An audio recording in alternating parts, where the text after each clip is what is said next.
Have you ever wondered where your food comes from or how it's created? Hi, I'm world-known famous historian Dr. W. Anka, and if you're like me, then you haven't thought twice about where your Halloween candy comes from. What if I told you that innocent chocolate bar like a Three Musketeers or a Milky Way comes with struggles that you can't even imagine, and the low cost of chocolate aren't worth the pain that it takes to produce? This is what we will be calling the dark side of chocolate.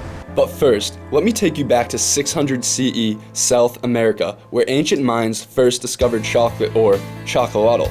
It came from cocoa bean and was a drink used in religious and marital ceremonies. Centuries later, in the early 1500s, good old Christopher Columbus came to the Americas for the fourth time and was introduced to chocolate. Through the Columbian Exchange, he helped spread it all over the world, including Europe, where in the 1600s, during a period known as Enlightenment, chocolate shops actually became just as common as coffee shops. With time, and with the help of Industrial Revolution, hot cocoa was easily accessible by the high class of England, as seen in many advertisements. But what does that mean for us today?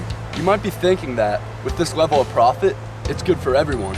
I mean, chocolate is tasty, and I can get it for $2, right? But with all this advancement, people forget about the dark side of chocolate.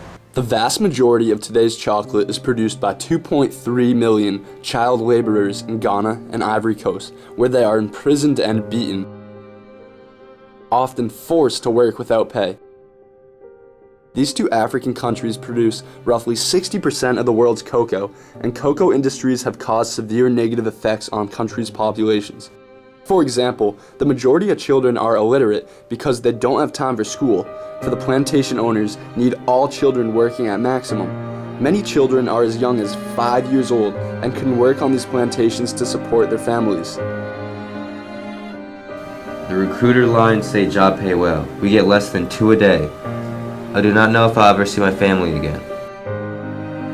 Unfortunately, stories like this young boy are common, and this causes families to be stuck in a cycle of poverty. Chocolate is alive!